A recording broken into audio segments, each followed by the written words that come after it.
Operário e Santos, lá em Ponta Grossa, lá no Paraná. Santos vai disputar ali, se ganhar pode ficar em segundo, dependendo do saldo de gols, né? Pode ficar em segundo, pode ficar em primeiro, liderar novamente a Série B, torcer para os outros perderem. Essa é a realidade do Santos Futebol Clube. Já entendeu? perdeu 3 seguidas. 3 seguidas. Se perder essa aí, provavelmente o Carille caia.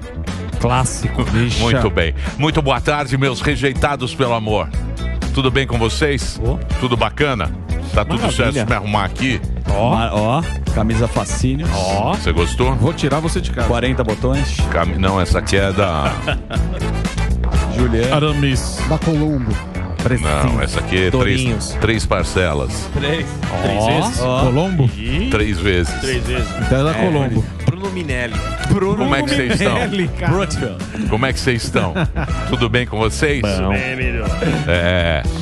De volta com mais um desleixado programa Pânico pelas suntuosas plataformas da Jovem Pan. Bem-vindos ao programa com mais credibilidade que a candidatura de José Luiz da Atena. Me ajuda aí. Sextou. Vamos para as dicas deliciosas? Fim de semana, Gilbertinho Barros, professor Leandrinho. Ó, que turma. Vamos? Então, Little Harry. Little Harry. Como é que você está, professor? Tudo bem, Emílio? Saudade de você. Eu estou afiando a Você caneta. aparece muito pouco. Eu estou afiando a caneta, porque eu estou escrevendo muito. Ah, Se é que você me entende, essa alegoria gostosa que eu aprendi com Shakespeare. Emílio, só de falar o seu nome, já começo a salivar. Meu jeguinho reprodutor maravilhoso. Que tá um franguinho assado hoje à noite. Gostoso. Eu fico naquela posição que você gosta. Estarei mais louco que o Rick Martin na feira da linguiça. Ai, eu dei tanto pula pirata no meu Little Harry ontem que ele tá andando mais devagar que o seu Fernando.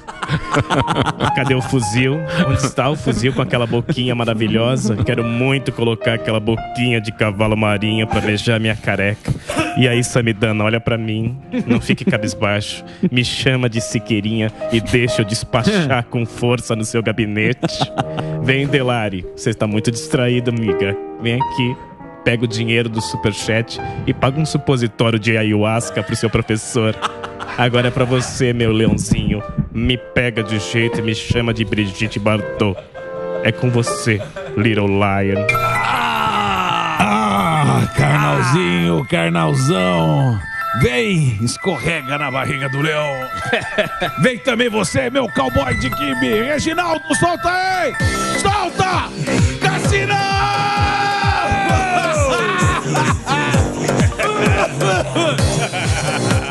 Hoje é dia de ficar mais alucinado que o Rio Verde na parada gay. Dia de esconder a marmota. Hoje é dia de tocar o João de Barro. Vem, Zuzu. Pinta uma sobrancelha de rena e cai na lambada com o leão. Vamos lá, Emílio, não me diga não. Passa Yo-Yo Crane nesse baguetão, que hoje é dia de empanar a porquinha da Carol. Vem, Brasil, não me diga não. É o leão dançando Macarena no seu banheirão. Que beleza. Me acertou. Infarta. O Yo-Yo Crane me acertou aqui, Que cara. beleza. Ai, caceta. Guilherme tá impossível. Tá. Sexta-feira fica todo mundo... Sextou.